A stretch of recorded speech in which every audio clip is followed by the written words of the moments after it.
Dealing with payment processing for your business can feel complicated, especially when figuring out the costs involved.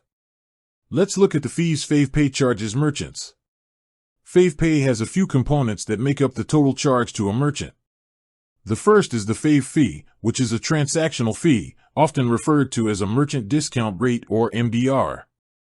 This is typically a percentage of the total transaction value.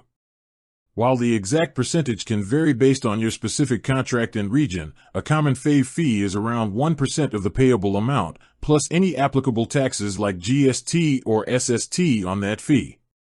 Keep in mind, there are different rates for different types of payments. For instance, Fave transactions using a standard payment method might be charged 1.79%, but American Express transactions often incur a slightly higher fee, such as 2.39%. The second major component is the partner cashback. A key feature of FavePay is the customer loyalty program where merchants offer cashback to encourage repeat business. This cashback is also charged to the merchant. If you, as a merchant, set your partner cashback at, say, 10%, that 10% comes directly out of the merchant's takeback from the transaction.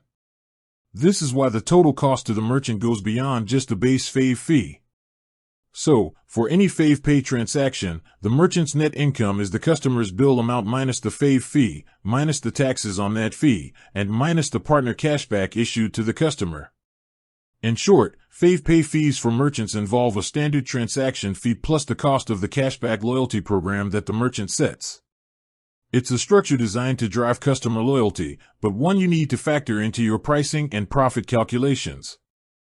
Make sure to check your specific Fave contract for the precise, current rates that apply to your business.